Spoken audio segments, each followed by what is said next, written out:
আচ্ছা বলো তো, একটা ছেলে আর একটা মেয়ের ভিতরে বড় ব্যবধান কোথায়? আরে বোকা, একটা মেয়ে 9 মাসে একবার মা হতে পারে। একদম ঠিক বলছো, এই কারণেই তোমাকে নিয়ে আমি গর্ববোধ করি। আর একটা ছেলে চাইলে 9 মাসে 270 বার বাপ হইতে পারে।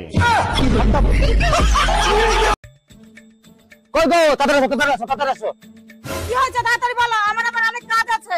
বলছি বাড়িতে সব জাল দেওয়ার আছে তো, আজকে কিন্তু বাড়িতে মানুষ আসবে। না না গো, জাল দেওয়া তো সব শেষ হয়ে গেছে। এ কি বলছো?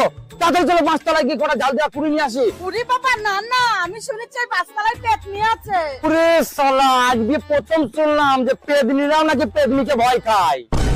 তোমার একটা বোন থাকা উচিত ছিল, শালি ছাড়া দুলাভাইদের জীবন মরুভূমির মতো। আচ্ছা তাই নাকি? আর যদি আমার বোন থাকতো তাহলে কি হতো? যখনই শ্বশুর বাড়ি যাইতাম জড়ায় ধরে বলতো দুলাভাই আসছে, দুলাভাই আসছে। আচ্ছা ঠিক আছে, আমার ভাইকে বলে দেবো, সে তোমাকে জড়িয়ে ধরে দুলাভাই বলে ডাকবে। Bye bye, tata.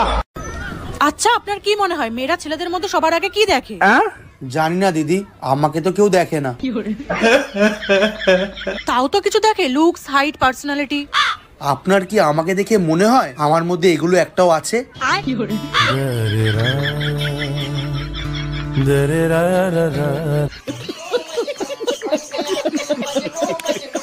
So guys, আমি ফাইনালি টিকটক ভিডিও করা ছেড়ে দেব। তো যদি টিকটকে কোনো মেয়েদেরকে আমি যদি কষ্ট দিয়ে থাকি, প্লিজ সবাইকে আই লাভ ইউ। কি তা কই থাকি দেখ, সরি।